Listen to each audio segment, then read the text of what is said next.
За сайн байцгаана уу. Өмнөд Монгол подкаст ээлж дугаар хэлж байна. За энэ өдөр бид дэлхийн цаг үеийн байдалтай нэг подкаст бэлдсэн байгаа.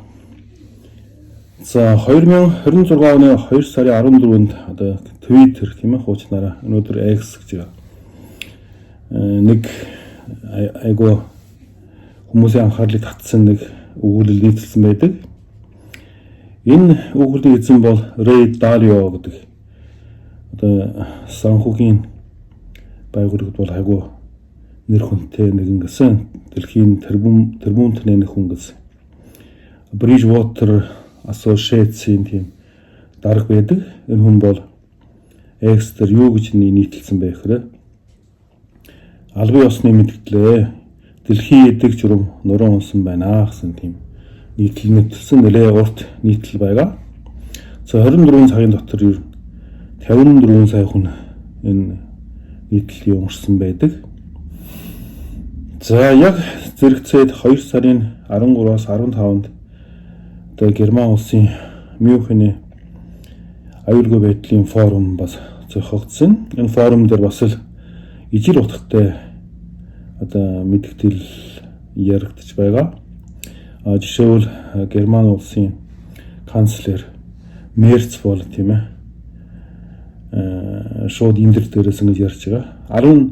Олон жилийн турш хууль дээдлэх дөрмөөр батлагсан олон улс эдэг журам одоо байхгүй болсон.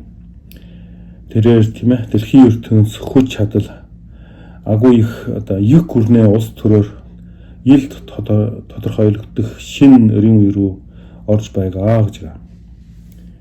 За Францын ерөнхийлөгч Макрон айлхад Ноттингийн одоо 2024 оны 3 сарын одоо урьдчилан болж байгаа да. Бас айлхад хэлжсэн. Европ бол дайнд бэлдэх хэрэгтэй. За Мюнхений энэ аюулгүй байдлын форум дээр Макрон бас л энэ талаар дахиад ярьсан байдаг. Ер нь одоо бид европчууд бол шинэ үеийн зэвсгийг ер нь хөгжүүлэх тийм ээ ер нь дайнд бэлдэх ёстой гэсэн утгатай юм ярьж байгаа. Дөнгөс хатооны өмнө Франц, Германчууд тийм ээ одоо цөмийн зэвсгээс хамгаалах талбар дээр хамтарч ажиллахаар болсон байдаг. За Мюнхений энэ аюулгүй байдлын форумд оролцож байгаа Америкийн төрийн наримчгийн дарга Рубио бас л ийм хуутгатай юм ярьж байгаа. Юу вэ гэхээр хуучин ертөнц алга болсон тул бид тийм ээ геополитикийн шинэ өрийн үед орж байна гэж байгаа. Ерөөсөө хуучин дэглэм бол байхгүй бид бол шинэ үе шат руу орж байгаа гэсэн. Энэ дэлхийн тоон гүрнүүд бол ер нь энийг бол бүгдээ хүлээн зөвшөөрж байгаа. Мэдээж хэрэг одоо дэлхийн өөр хоёр улсын тэргүүн жишээл Хятадын Ши Жинпин, Оросын Путинаар бас л ер нь шинэ өөрчлөлтийн үе гэж одоо энэ барууны ертөнцийн одоо тэргүүнүүдээс төрүүлж ер нь ярьдаг байсан. За Ray Dalio энэ нийтлэлдээ бол ингэж бичиж байгаа. Дэлхийн ертөнцид одоодоо 3 үзэгдэл байгаа. Нэгт хэм бол их хэмжээний үр байдаг. Банкны хүү бол бараг төв болж байгаа. Тэгээ улс болгоны төв банк бол мөнгө их хэвлэж байгаа. Хоёр дахь бол улс төрс бүр тийм ээ одоо хөрөнгө улс төр үнэт зүйлсийн тийм зөрчил бол улам ихсээд байдаг. Гурав дахь нь бол шинээр гарч ирж буй гүрнүүд одоо энийг олдуу Хятад болон Оросуудыг хэлж байгаа. Энэ ер нь бас шинээр гарч иж байгаа. Одоо Хятад Оросууд бол шинээр хүчтэй нэгт хоёр болж байгаа гэсэн утгатай юм ярьж байгаа. Ийм одоо үзэгдэл тийм ээ одоо 100 жилийн өмнөх одоо 1930-аас 1945 онд бол одоо ажиглагдаж болно. Тий. Одоо их хямралын одоо 1929 оны их хямрал гэж ярьдаг шүү дээ. Энэ насгийн энэ их хямралын үр дүн бол дэлхийн 2 дугаар дайнд болсон. Dalio 2021 оны 11 сард хэвлэсэн зарчмууд өөрчлөгдөж буй дэлхийн эдэг журамд хариу үйлдэл үзүүлэх гэсэн номдоо энэ одоо ими дүнсэн байдаг. Ерөнхийдөө бол эзэн гүрнээ одоо мандж оргилдоо ууруудах юм мөчлөгийг бол 6 үе шаттай гэж үздэг байсан. Нэгт үе шат нь биш шин дэг журам шин эзэн гүрэн тийм ээ дайнд ялаад шин дэг журам байгуулагдана. Хоёр дахь нь бол нөөцөө тийм ээ базж байгаа интеграц явуулж байгаа нэгтгэж өгдөг. Гурав дахь нь бол мэдээж хэрэг эзэн гүрний хамгийн оргил цаг үе байдаг. Оргил цаг үе чинь юу тэлэлт явагдана тийм ээ бүр гадагшаа нөлөөгөө тэлэн капиталын цэргийн соёлын тийм ээ яг Америк харагч байгаа шиг. За дөрөв дэх нь бол эзэн гүрэн тийм ээ хэд их тэлснээс болоод тийм ээ их хэмжээний үр хуримтлагддаг. Америкийн нэгдсэн улсын үндэсний өрн бол 38 их $80 үртэй болсон. Жилийн зөвхөн тийм ээ хүүн нэг $80 болсон. Тэгээ энэ маш их үртэй болсон. Дөрөв дэх үе аль түрүүд авсан. За тав дэх үе шат бол ер нь эрт үеийн уналт гэж байна. Эрт үеийн уналт гэж байна. Харин 6 дахь нь бол ерөөсөн нуралт ерөөсөн энэ дэг журам нуурж эхэлж байгаа. Их замбраагүй байдал үүсэх үе. Дариогийн үзэл санаа бол Америкийн нэгдсэн улсын дэг журам бол ерөн 6 дахь үе шат руу орсон байна гэж үзэж байгаа. Тэр нэг өсөндөө Америкийн дэг журам бол ерөөсөн нуурж эхэлж байгаа. Нуурж эхэлж байна. Ер нь ерөнхийдөө бол нуралт нь орж байгаа. За энэ нуралт нь орохоор өөрөөс ярьж байгаа л да. Нуралт нь орохоор энэ үе шат бол дэг журам байхгүй учраас хинэн тийм хүчтэй, хинэн илүү нудрагын чан хүчтэй бол тийм ээ бусдаа дийлж дээрлэх, дээрэмдэх авах тийм шат руу шилждэг байна гэж байна. За Далио нөхөр яг ийм үр дүн ийм дүнлэл гаргасан байх хэрэг. Ер нь өнгөрсөн 500 жилийн түүхийн датагийн бүгдийг тоо мэдээллийг бүгдийг компьютерд оруулж тийм ээ эзэн гүрний өсөл ба уналтыг мөрчлөхий тийм ээ гаргаж авсан. Ерөнхийдөө бол Далиогийн үзэж байгаагаар бол эзэн гүрний нэг мөчлөхөн бол 250 жилийн дундаж настай мэдээж хэрэг урт богийн янз байдаг. Ийшээ дунджаар 250 жил байдаг. Тэгээд хуучин дэг журам яагаад нурдаг байх хэрэг? Манай хүн гаргалгаа бол олон улсын харилцаа бол тийм ээ үндсэн мөн чанаран бол хууль эрх зүй бол биш байдаг. Юу гэсэн үг бэ гэхээр эрх мэдэл байдаг. Нэг улс дотор Монгол улс ч юм уу хэд тийм Орос ч юм уу тийм ээ улс дотроо бол тийм үр дүнтэй засаглал бол хууль байдаг. Мэдээж хэрэг хууль бол шүүх хууль тогтоох байгууллага, хуулийг хэрэгжүүлдэг байгууллага, тэгээ шүүх, тэгээ үр дүн. Харин олон улсын харилцаанд бол хууль бол үйлчлдэг вэ. Ерөнхийдөө бол эрх мэдэл байдаг. Тийм учраас улс ба улс хоорондын зөрчилдөөн бол ерөнхийдөө бол 5 янзаар явагддаг. Нэг дэх нь бол худалдааны дайн, хоёр дахь нь бол технологийн дайн, гурав дахь нь капиталын дайн, дөрөв дэх нь бол геополитикийн дайн, тав дахь нь бол цэргийн мөргөлдөөн тийм ээ. За өмнөх дөрөв нь бол энэ цэргийн мөргөлдөөн хүрэхэд ерөнхийдөө бол 10 жил үргэлжилсэн. Бид нар дэлхийн худалдааны дайныг бид нар өнөөдөр харж байгаа л да 2018 он тийм ээ Трампын ерөнхийлөгч болоод жилийн дараа ч юм уу тийм ээ дэлхийн худалдааны дайн эхэлсэн. Хятад руу тийм ээ бүр нөгөө гайлын бодлогоо хичнээн байсан билээ. Худалдааны дайн эхэлсэн. Дараа нь технологийн дайн руу орсон. Дараа нь капиталын дайн руу орсон. Геополитик бол мэдээж хэрэг нүдэнд харагдж байгаа. Ялангуяа Жо Байден үе ба геополитикийн дайн бол маш их хийсэн. За одоо цэргийн мөргөлдөөн, зэр зэвсгийн мөргөлдөөн л үлдэж байгаа. Гэхдээ ерөнхийдөө энэ хугацаа 10 жил болсон. Тэгээ 10 жил болоход одоо нэг 2 жил дутуу байгаа юм да гэж бодож байгаа. Тий бүх нийтийн дайн болоход тийм ээ энэ 5 дайн бүгдийг нэгтгэж тийм ээ бүх нийтийн дайн болдог. Гэхдээ бүх нийтийн дайн болоход бол хоёр одоо нөхцөл хангадаг ёстой гэж үздэг. Нэг нь бол хоёр талын цэргийн хүч бол ер нь цэргийн хүчний чадал бол ойролцоо байдаг. Мэдээж нэг нь одоо тийм ээ хамаагүй давуу үед бол энэ хоёр бол дайн бол үүсэхгүй. Ер нь цэргийн хүчний хүч бол ойролцоо байдаг. За хоёр дахь нь бол эвлүүлж болохгүй гол зөрчил байдаг. За ерөнхийдөө за миний үзэхээрч бай ер нь Америк хятадын эвлэрэхгүй гол зөрчил бол ерөөсөө Тайван дээр байдаг. Тайван яг тийм чухал байдаг вэ гэхээр нэгт Тайван чинь бол одоо Америкийн тийм ээ одоо нөгөө ардуудыг холбож байгаа нэгт арлын одоо гинжин хятадыг хаах тийм гинжин хэрхэн хамгийн том занглаа нэгтгэх нь бол Тайван арал байдаг. Нэгтгэх нь.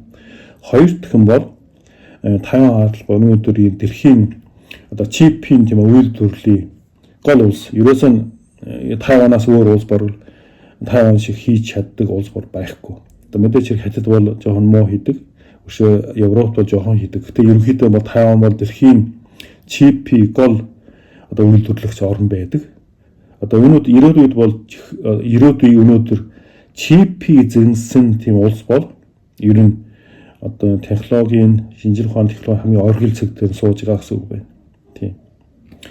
Гэхдээ хүмүүс бол бодож байгаа л да яагаад ингэж хүмүүс тийм ээ ухаанд хүмүүс яагаад ингэж дайн хийхгүйгээр асуудлаа шийдэж болохгүй юм бэ гэж. Энэ нь ерөөсөө яг энэ номон дээр бол ингэж байгаа л да. Ер нь тэнэг дайн гэсэн тийм нэр томьёо оруулж өгсөн. Одоо яасан одоо улс орны ерөнхийлөгч төрийн тэргүүн бол тийм тэнэг хүмүүс бол гарахгүй.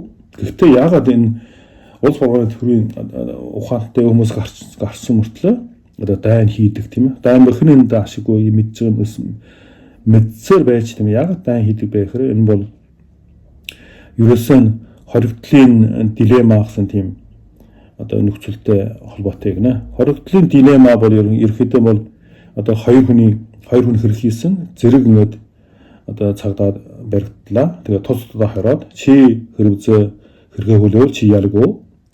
Нөгөө хүнд бас чи хэрэгээ хөлөх ялгүй. Гэхдээ энэ хоёулаа зэрэг тийм ээ одоо ам нэгдээд хэрэгээ хүлээхгүй бол бас л нөхцөл байдал өөрөө шийдэх боломжтой. Гэхдээ бие биендээ итгэхгүй мэдээ авч чадахгүй учраас ийм нөгөө өвгөө байдалд ордог учраас бие биед итгэхгүй учраас энэ нөгөө дайныг эхэлдэг гэж байгаа.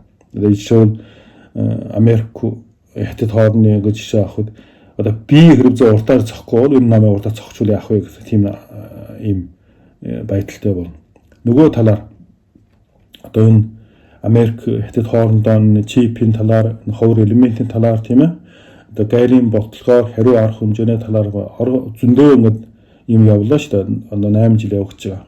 Тий. Тэгээ энэ бол ерөөсөө одоо хариутай баруйтай гэдэг мөн үг байдий. Яг тийм байдаг.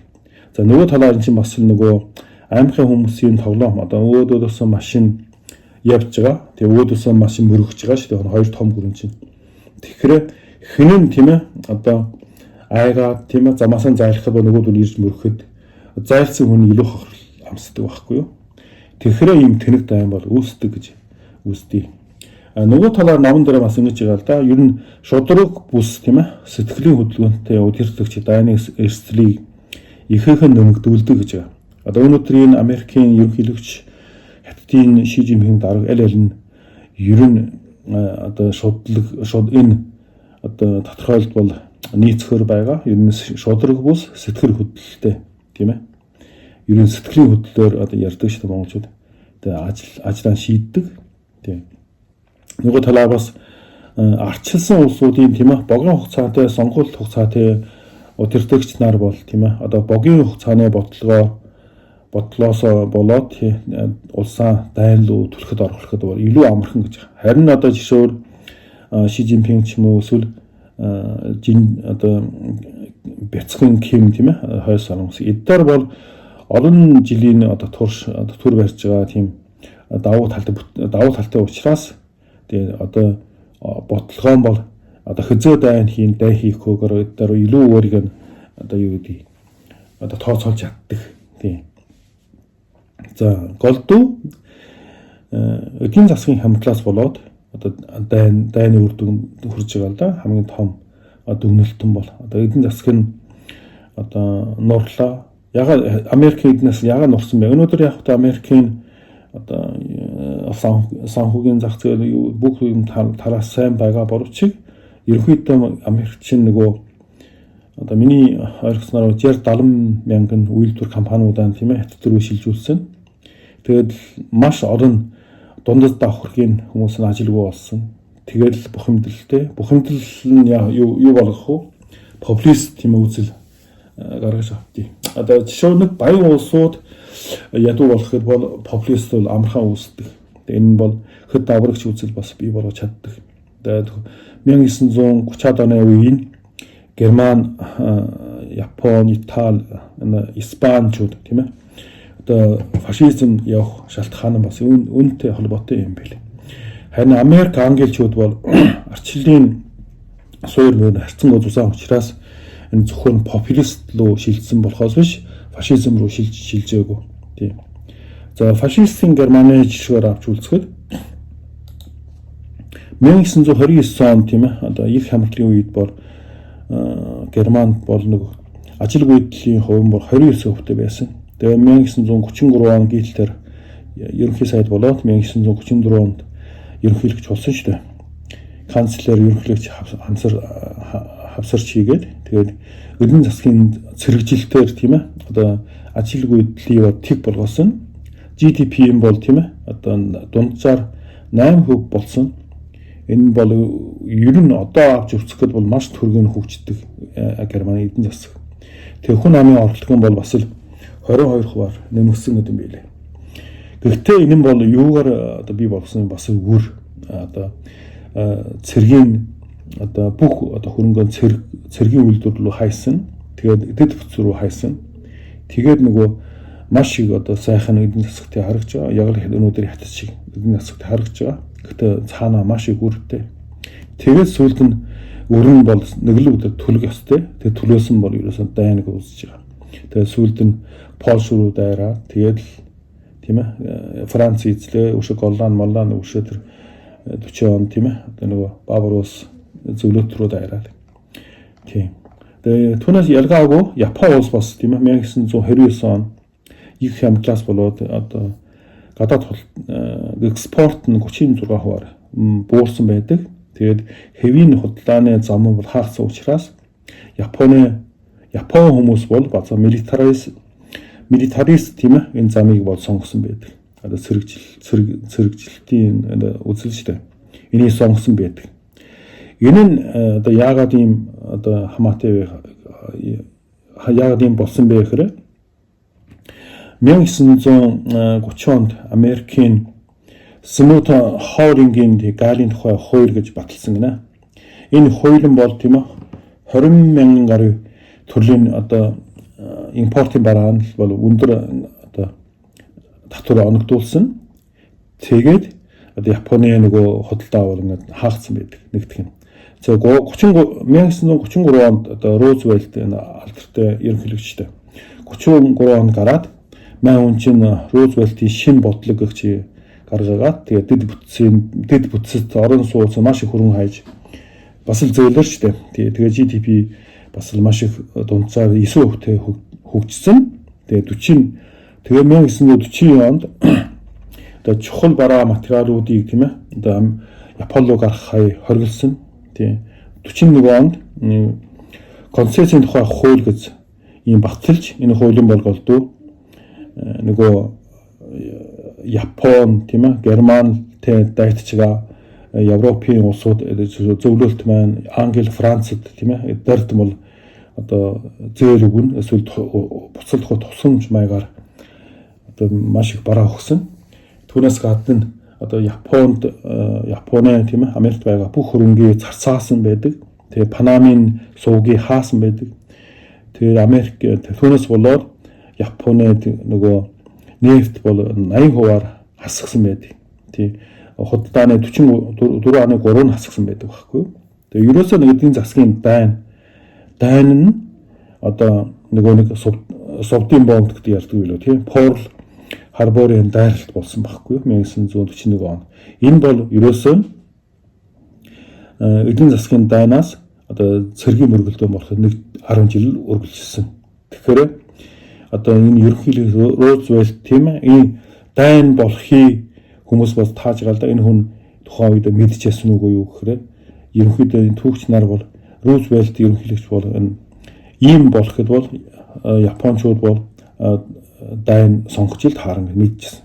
Гэхдээ Рузвельт бас л өөрт нь бас дайн хэрэгтэй байсан байл. Яг тэгвэл Америк тухайн үед бас нөгөө эдийн засгийн тэлээд тийм ээ одоо нөгөө шин эзэн хүрэн болох тийм эрдэмтдтэй байсан учраас ер нь одоо нөгөө Перл Харборын дайралтыг хүлээж исэн байна л да. Би бол хувьдаа тэгэж бодож байгаа. Тийм. Өнөөдрийн Хятад Америкийн харилцаа бол бас 1941 оны тийм ээ Америк Японы харилцаа шиг зөвхөн нэг Перл Харборын тийм дайралтад дутуу байгаа. Тийм. За нэг жишээ 2026 онд Америкийн зүгээс Хятадын бараан тийм ээ 100% бараан тийм ээ 47.7% татвар оногдуулсан байдаг. Тэгээ Хятадын хариу арга хэмжээний татвар бол 31.9%тэй байгаа. Хоёр дахь нь Америкийн үндэсний өрийн хэмжээ бол би түрүү хэлсэн. Тэгээ 38 триллион тийм ээ одоо долларын үрттэй байгаа. Зөвхөн жилийн хүүн тийм ээ төлөх хүүн 1 триллион доллар болдог болсон. За гурав дахь жишээ алтны үн бол огцом өсөж байгаа. Одоо улс болгоо ал нөөцлж байгаа. Одоо ерөнхийдөө Хятад бол жилдээ хичнээн тонн алт авдаг лээ. Би тоо байсан юм аа.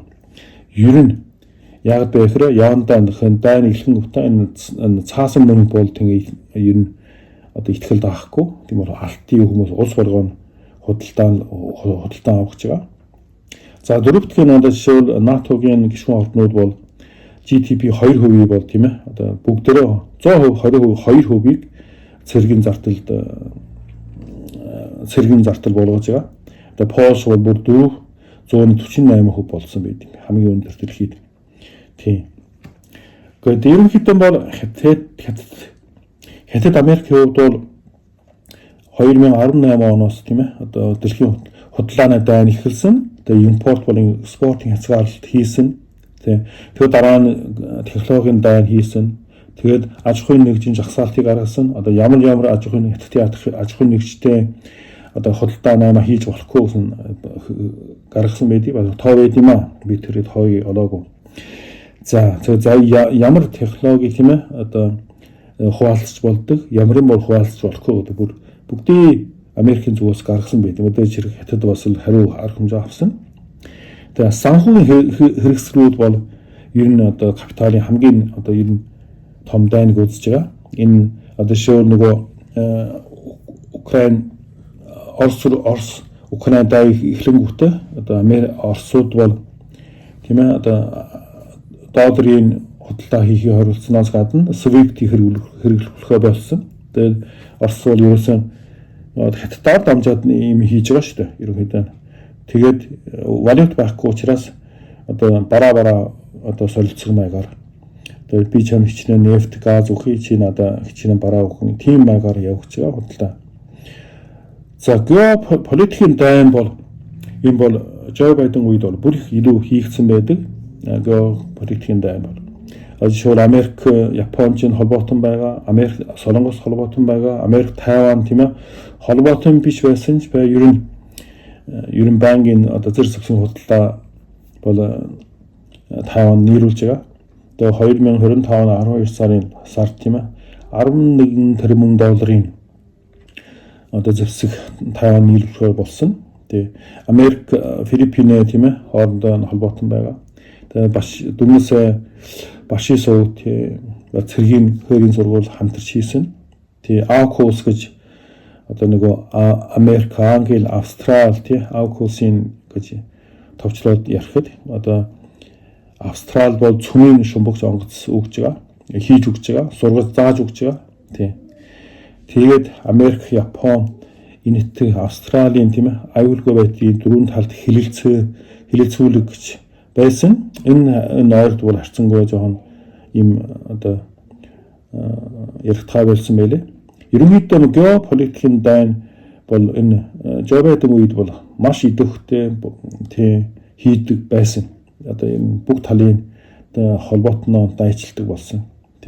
Цэргийн дайн бол одоо нэг 10 жил гэхэд нэг 2 жилийн зай байгаа. Ерөнхийдөө бол тэгээд Америк хятад бол цэргийн мөргөлдөөн гарна л да. Энэ бол ерөөсөө одоо энэ чинь зүй тогтол маягийн юм болж байгаа шүү дээ. Яг бол эдийн засгийн хамрал Америкууд бол яхааргүй хамгийн орон үлцгээс нь гулсаар одоо 6 төвийн шат руу орсон байгаа. Одоо Трампын одоо сонгогдох чинь бас санамсаргүй юм биш. Энэ бол ерөөсөө эдийн засгийн одоо муудаа тийм ээ ажилгүйдэл ихсээд үйлдвэрүүд нь гадагшааны үгээд одоо дунд давхрхийн амьдрал тийм ээ одоо ядуу давхар руу орсон. Одоо зэвэрсэн бүс гэж ярьдаг шүү дээ. Баахан нөгөө Чикаго могоог энэ хүрчин нөгөө машины үйлдвэр янз үйлдвэр гэдэг бүгд үйлдвэрүүд нь нүгэд алга болсон тийм учраас өнөөдөр нөгөө 6 төвийн шат руу орсон яхааргүй үнэн байт. Одоо жишээл одоо хэд хоногийн өмнө тийм ээ Америк Израиль чөний ирээд Иран руу дайралт хийж байгаа 4-5 жил болов. Тэгээд Венесуэлийн ерөнхийлөгч Мадурогийн тийм ээ нутагтаа авч ирсэн байгаа. Тийм Канада, Гренланд, тийм Панамын сувгийг тэгээ авах гэтэл Америкийн санаархал байсан. Тийм энэ нь бол ерөөсөн Америкийн дэг журмаа тийм ээ Америк өөрөө тийм ээ устгаж яадаг. Яг бэхрэ Америк бол энэ том эзэн хөрнөө бол одоо авч явахд бол эдийн засгийн одоо чадал тэнгэ хөрхөө байсан байгаа. Ер нь ерөнхийдөө дэлхийд бол их замбраагүй байдал цаг үед орсон байна гэж байгаа. Ер нь хүч чадал бол ёс журам, үнэн бол их бууны хөрөнөө дотор байдаг гэсэн тийм үг байдаг л да. Тийм л цаг хугацаанд ирж байгаа л да. Тэгэхээр эдийн засгийн хамрал, эдийн засгийн дайн, худалдааны дайн тэгээд тийм ээ сүүлд нь явтаа цэргийн мөргөлдөөн болдог. Энэ бол гарцаагүй байд юм билээ. Тийм. Тэгэхээр одоо бидээ цөөхөн монголчуудаа цөөхөн гэж үг бол буруу байна л да. Бид нар чинь том эзэн хөрнөө өрсөд бид нар тийм ээ одоо тийм жижиг арт хүн биш. Гэтэ би бас энэ талаар цав үеийн дагаад бид нар бас шинээр тийм ээ одоо бид нар юу хийвэл зохих вэ гэх талаар бодох цаг болсон. Нэгтгэх нь миний хувьд бол бодож байгаа өнөөдөр эдийн засгийн барилга өндөр барилга бариад гүүр бариад тийм цаг үе мөн ч биш ч юм уу нэг цаг үе нэг бодож байгаа. Яг би хөнхөд дайн бол ойртож байгаа. Тэгээ өнөөдөр Монгол улсын хувьд бол бүх одоо монголчуудын тийм ээ гал голомт.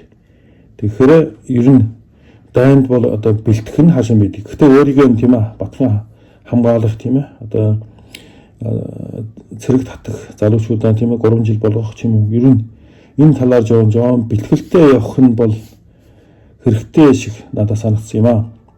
За хоёр дахь мэдээж хэрэг энэ Орос Украины дайн бол тэгээд ямар хэмжээгээр төргийн хугацаанд тийм ээ хил амаа болоод хилэн тийм ээ зургасаан зурчхуул бас их хэрэгтэй надад шиг санагдсан. Яг би ихрэ өнөөдрийн НАТО бол тийм байхгүй болсон гэж хэлж болно л да. НАТО бол Оросыг бол сүрдүүлээ тийм хүч бол НАТО бол байхгүй. Яг бол Америк бол өөрөө НАТО-гоос бараг гарч байгаа шүү дээ. Гарсан гэсэн албан ёсоор мэдээ байхгүй. Гэхдээ ерөнхийдөө бол Европ бид нар ч хайсан байдаг. Европч чинь одоо өнөөдөр их л тийм ээ одоо айдастай байгаа. Яг бол Украинчууд тийм ээ одоо Оросуудыг тогтоож чадахгүй бол одоо наашаа орж ирүүл явах гэсэн тийм айдастай байдаг. Одоо дөнгөж өчтөр билүү тийм одоо хоёр талын Европын 10 улс тийм ээ одоо Украин одоо хоригдж чадахгүй хэрэгцээ төрөд юм сүйрэхэд наашаа дөрвөсөд одоо хүлээж авах талаар бэлтгэл хийж ясан, сургууль хийж ясан. Тий.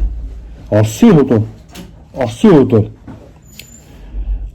бол одоо геополитикийн хамгийн том дайсан бол Хятад байхгүй юу? Европ биш, НАТО биш. Энэ бол ойлгох ёстой. Яг бол Орос одоо энэ Украинтэй чибигэд эргэцэн мөгчөнгөө үзээд тий одоо нэг одоо хүн амаа залуучуудаа алуулаад тий бас л зөндөө хүүхд сая гарын хүн алдж байгаасын тоо барьдаг ч тэр нь үн чи удаа ч хүн зөндөө өгч байгаа. Гэхдээ геополитикийн одоо дайсан бол хятад үед байхгүй юу? Орос улсыг мэдж байгаа л да. Гэхдээ энэ Украин дээр банкинг зурлаад дэвэл сайн биш гоо. Хэрвээ украинчууд өшөө тэр одоо Европ юм уу Америкийн одоо тусламжаар Оросуудыг ялчвал хачин болно шүү. Тий. Одоо ялхгүй гэхэд нэг датад байхад бол ямар сайн байх вэ? Эдийн засгийн тийм бүх талын хоригонд орсон зөвхөн одоо зэр зэвсэг хийдэг тийм улс болсон. Тий одоо газ, нефть зарч чадахгүй тийм улс хамгийн том дайсан зүүн талд байдаг. Тэгээд одоо энэ баруун талд дайтад идэг энэ бас сонирн байна л да. Энэ дайн бушуун дуусаасаа миний хувьд бол бодож байгаа. За дөрөвдөх нь ер нь олон улсын байгууллага нүүп олон улсын байгууллага бол ер нь утгаалж байгаа дөө. Тий. Америк бол ерөөсөө Америкийн дэг журмаа өөрөө одоо орхиж байгаа ийм цаг үед бол энэ олон улс одоо найдлаг бол баг шүү. Би бол энд шууд хэлчих.